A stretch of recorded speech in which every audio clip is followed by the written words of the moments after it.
करेंगे, विकास के लिए वोट देंगे। हमारे प्रधानमंत्री नरेंद्र मोदी जी का जो सबका साथ, सबका विकास, सबका विश्वास और सबका प्रयास का मंत्र है, उस मंत्र को जो हमारे यहाँ राष्ट्रवादी लोग हैं, जो देश को आगे बढ़ाने वाले लोग हैं, देश की संस्कृति पर विश्वास करने वाले लोग हैं, वो सब एकजुट होकर यहाँ की संस्कृति को आगे बढ़ाने के लिए मीरा भाईंदर के जो हमारे कैंडिडेट हैं श्री नरेंद्र मेहता जी को भारी मतों से जिताएंगे। और पिछली बार भी जितने भी पदों पर इन्होंने काम किया है, बहुत अच्छा काम किया है, बहुत विकासशील रहे हैं, बहुत परिश्रमी रहे हैं, आगे भी काम करेंगे। और ये भगवान राम के भी उपासक हैं, भगवान राम को भी मानने वाले हैं।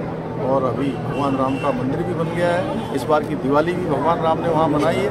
तो अभी हम लोगों ने दिवाली बनाई है, एक दिवाली 23 तारीख को, जिस दिन इनका विजय श्री का रिजल्ट निकलेगा, उस दिन फिर बनाएंगे मीरा भाईंदर। और महाराष्ट्र के लोग में एकजुटता से पूरे हरियाणा के लोगों ने, जवानों ने, नौजवानों ने, खिलाड़ियों ने, मातृशक्ति ने, बुजुर्गों ने तीसरी बार वहां पर डबल इंजन लगा दिया, क्योंकि लगातार डबल इंजन के कारण से हरियाणा आगे बढ़ रहा था।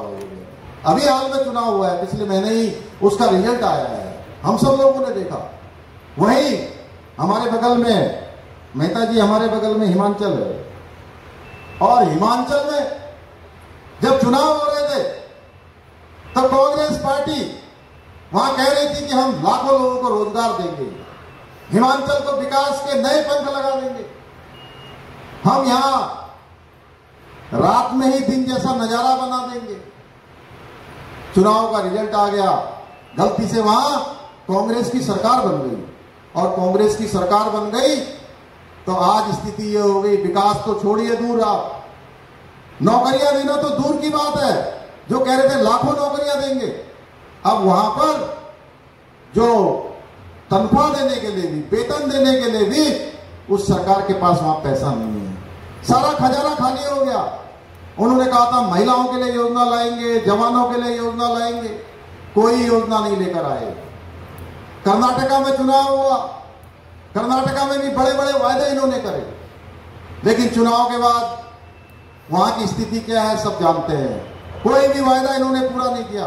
अभी पिछले दिनों लोकसभा चुनाव में मुझे तेलंगाना जाने का भी अवसर प्राप्त हुआ। मैं तेलंगाना के कुछ स्थानों पर गया था, वहां मुझे लोगों ने बताया कि तेलंगाना में भी कांग्रेस की सरकार बड़े बड़े वायदे करके कि हम महिलाओं के लिए काम करेंगे, नौजवानों के लिए बेरोजगारी भत्ता देंगे, किसानों का ऋण माफ करेंगे, कोई काम इन्होंने नहीं किया। भाइयों बहनों, ये जहां भी सरकार में आते हैं पूरा सुव्यवस्थित बना पूरा एक स्ट्रक्चर खराब करने का काम करते हैं।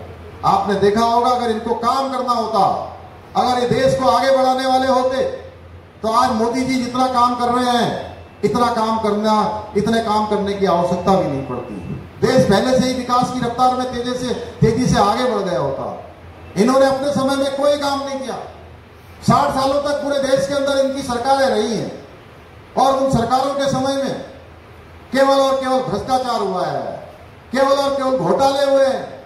आप देखिए 2014 से पहले का समय याद करिए, आप अखबार उठाते थे तो प्रतिदिन कुछ न कुछ निकलता था कि आज ये घोटाला हो गया, आज कोयला का घोटाला हो गया, आज 2G स्पेक्ट्रम का घोटाला हो गया, आज 3G स्पेक्ट्रम का घोटाला हो गया, आपके यहीं बंबई में बड़े बड़े प्लाटों का घोटाला हो गया, फ्लैट्स का घोटाला हो गया, जमीनों का घोटाला हो गया है। जमीन में, पाताल में, आकाश में कोई जगह ऐसी नहीं बची जहां इन्होंने घोटाला न किया हो।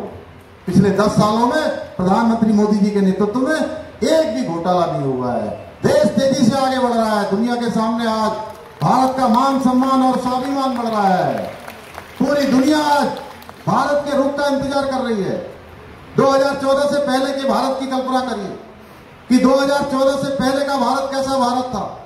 2014 से पहले का भारत, जिसकी पूरी दुनिया के अंदर पहचान बन गई थी कि दब्बू भारत, पिछलग्गू भारत, और विश्व के मंचों पर अपनी बात भी न कह सकने वाला भारत। भाइयों बहनों, उस स्थिति से आज दुनिया के अंदर कोई भी बड़ी घटना होती है तो पूरा विश्व भारत के रूप का इंतजार करता है कि भारत इसमें क्या रूप लेने वाला है। भारत का विश्वास, भारत के ऊपर पूरी दुनिया का विश्वास बढ़ा है। हमने देखा रूस यूक्रेन का युद्ध होता है, हमारे यहाँ के भी बहुत सारे छात्र छात्राएं, हमारे घरों के बच्चे, वहां कोई मेडिकल की पढ़ाई करने गया हुआ था, कोई इंजीनियरिंग की पढ़ाई करने गया था, कोई वहां कोई किसी प्रकार की ट्रेनिंग में गया हुआ था। नरेंद्र मेहता को हराने के लिए अपक्ष उम्मीदवार भी खड़े किए गए। जिस तरह से योगी जी का नारा है, बटेंगे तो कटेंगे, किस तरह से जनता को संबोधित करना चाहेंगे आप? देखिए, आपके माध्यम से मैं समस्त मीरा भाईंदर शहर की जनता को यह बताना चाहता हूं कि जब हम कहते हैं बटेंगे तो कटेंगे, इसका अर्थ है हम एक सोए हुए समाज को जागृत करने का प्रयत्न कर रहे हैं। हम उनको ये बताने का प्रयत्न कर रहे हैं कि आप अपने वोटों को, अपने मत को बांटिए मत, और एकजुट से, एक मत से, बहुमत से भारतीय जनता पार्टी का समर्थन करें। क्योंकि जितने भी निर्दलीय उम्मीदवारों को इस महासमर में उतारा गया है या वे उतरे हैं, उनका एकमात्र लक्ष्य जीतना नहीं है, उनका एकमात्र लक्ष्य केवल और केवल कांग्रेस को जिताने का है। इसलिए यदि आप उनको वोट करेंगे, निर्दलीय प्रत्याशियों को वोट करेंगे, तो वोट सीधा नया नगर में जाएगा और नया नगर में कांग्रेस के प्रत्याशी की विजय में वह लाभ देगा।